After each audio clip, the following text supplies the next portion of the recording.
Guys, and welcome to day 17 of the Year in a Day program.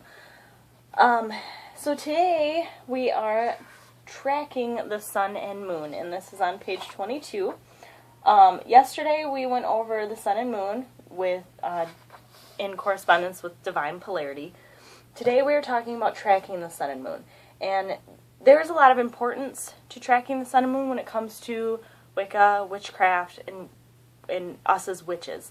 The reason that is our 8 holy days, our Sabbats, and our monthly rituals, our Esbats, both correspond with the movement of the sun and the moon. The Sabbats are our 8 days throughout the our 8 holidays, if you will, have to do with the sun progressing through the solstices and the equinoxes throughout the year, whereas the Esbats, which happen every month. Most people have a full moon Esbat. Some people also do the new moon, but that has to do with the moon traveling through the 28-day cycle.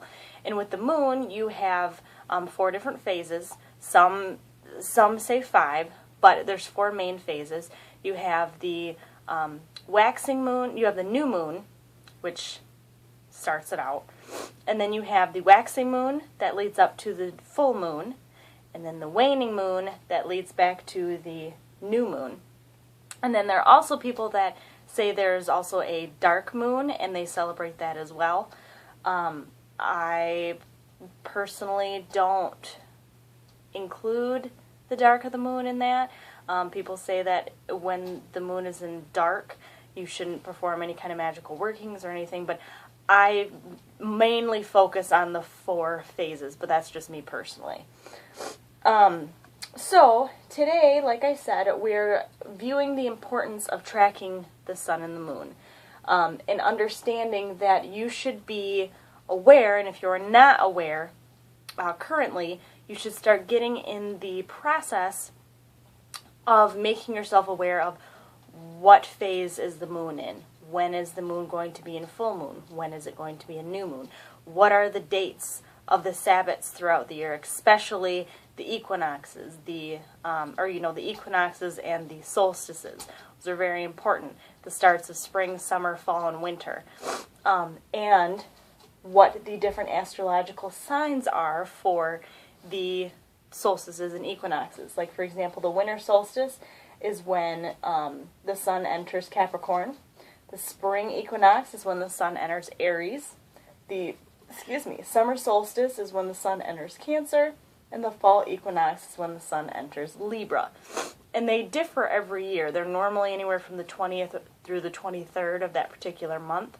So it's important to keep an eye on that and understand when certain things are coming up and what that means. In the equinoxes, day and night are the same, whereas during the solstices, one has the most day throughout the year, and the other has the most night throughout the year. So this is our exercise today. It's called the Sun and Moon Cycles. Now today you're going to need a farmer's almanac, and that was one of the things that I told you guys about when I listed off the supplies that you'll need for the first 30 days. Now if you don't have a farmer's almanac, somebody in the Year in a Day group did mention that you can download a farmer's almanac on your phone, so you can do that. I just like books. I like having something physical, but it is a lot cheaper and a lot more convenient for a lot of people to just get a farmer's almanac on your phone, just as easy. So just to let you guys know, if you don't have access to one, if you can't go out and get one, you can just look one up, or on the internet, you can look it up that way.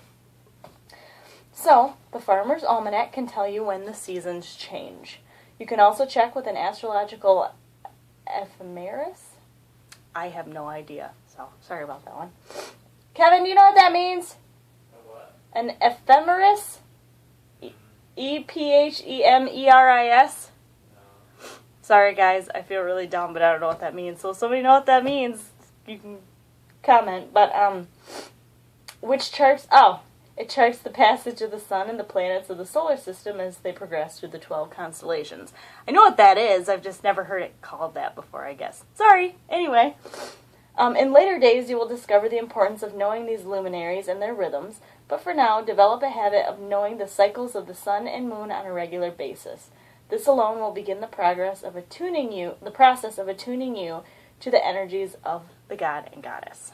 So, go out and get yourself a Farmer's Almanac, or look it up on your phone, look it up on the internet, whatever you got to do, and start tracking, even if you have to write it down every day, which is excellent to get in the habit of.